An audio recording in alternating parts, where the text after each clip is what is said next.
திருச்செந்தூர் சுப்பிரமணிய சுவாமி திருக்கோவிலில் மாசி திருவிழாவை சிறப்பாக நடத்தி தருமாறு சிவன் கோவிலில் வைத்து சிறப்பாக நடைபெற்ற தாம்பூலம் பெறும் நிகழ்வு. திருச்செந்தூர் சுப்பிரமணிய சுவாமி திருக்கோவிலில் பல்வேறு திருவிழாக்கள் நடைபெற்றாலும் மாசி திருவிழா நடைபெறுவது மிகவும் சிறப்பு வாய்ந்ததாகும். இவ்விழா 12 நாட்கள் வெகு சிறப்பாக நடைபெற உள்ளது. ஒவ்வொரு ஆண்டும் திருவிழாவிற்கு பல்வேறு பகுதிகளில் இருந்து லட்சக்கணக்கான பக்தர்கள் வருகை தந்து விழாவில் கலந்து கொண்டு முருகனை வழிபட்டு செல்வர். திருச்செந்தூர் சுப்பிரமணிய சுவாமி திருக்கோவிலின் இந்த ஆண்டிற்கான மாசி திருவிழா நாளை கொடியேற்றத்துடன் வெகு விமர்சையாக தொடங்குகிறது.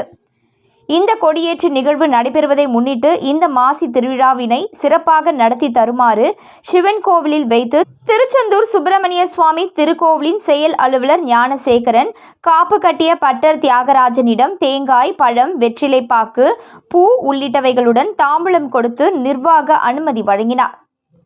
இவ்விழாவிற்கான ஏற்பாடுகளை திருக்கோவில் தக்கார் அருள்முருகன், கோவில் இணை ஆணையர் ஞானசேகரன் மற்றும் பணியாளர்கள் ஆகியோர் செய்திருந்தனர்.